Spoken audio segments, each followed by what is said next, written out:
Ruševine zloglasnog komunističkog zatvora na Golom otoku odnedavno su jedna od 100-tinjak nekretnina u državnom vlasništvu koje će uskoro na prodaju ili u koncesiju. Samo nekoliko dana nakon objave odluka je izazvala negodovanja i rasprave. Nekoć zatvor i radni logor za političke neistomišljenike, sutra možda hotelski kompleks za goste iz cijelog svijeta.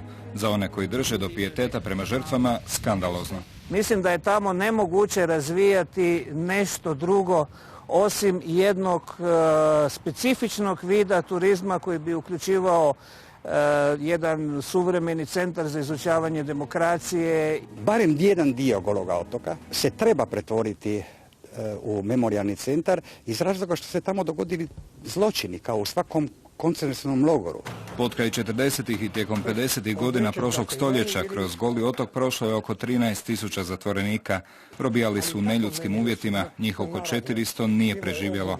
Ljeti radimo, žega, dobivamo 2 decilitre vode na samom radilištu, jer vode na otoku nema. Zapuštene zgrade bivšeg zatvora i danas stoje na jugozapadnoj obali otoka.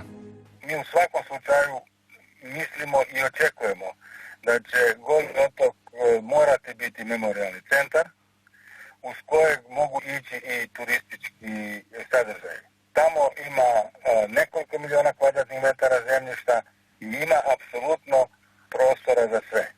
Interesa da se gradnjom memorijalnog centra oda počast žrtvama nema ni aktualna, ali nisu ga imale ni prethodne 3 vlade u posljednjih 10 godina, tvrdi Furio Radin. Uvijek smo dobivali nekakve opće odgovore, ni da ni ne, više da nego ne, dok na kraju nam je jasno rečeno prošle godine da nema novaca. Iskazivanje javnog interesa za državno zemljište traje do 15. rujna. Tada će biti jasnije i kojim će smjerom zaboravljeni otok trajno obilježen komunističkim zločinima. Toliko od ekipe Dnevnika, poštovani gledatelji. Hvala što ste bili s nama. Laka vam noć.